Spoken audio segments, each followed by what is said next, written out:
ಮನುಷ್ಯನು 3 ಅಂಶಗಳಿಂದ ಕೂಡಿರುತ್ತಾನೆ: ದೇಹ, ಆತ್ಮ ಮತ್ತು ಪ್ರಾಣ. ದೇಹ ಮತ್ತು ಆತ್ಮಗಳೆರಡು ಒಂದಾಗಿದ್ದಾಗ ಪ್ರಾಣವು ಅಸ್ತಿತ್ವದಲ್ಲಿರುತ್ತದೆ.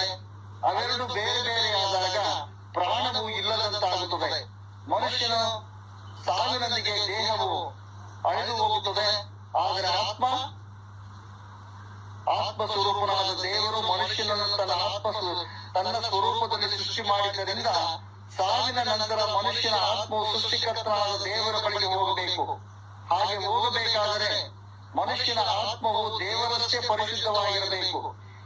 ಇಂದು ಯಾವ ಮನುಷ್ಯನ ಆತ್ಮವು ತಾನೇ ದೇವರಷ್ಟೇ ಪರಿಶುದ್ಧವಾಗಿದೆ?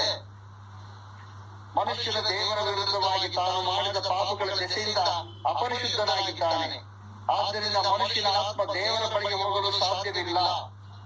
ಬದಲಾಗಿ ತಾನು ಮಾಡಿದ ಪಾಪಗಳಿಗಾಗಿ ದೇವರ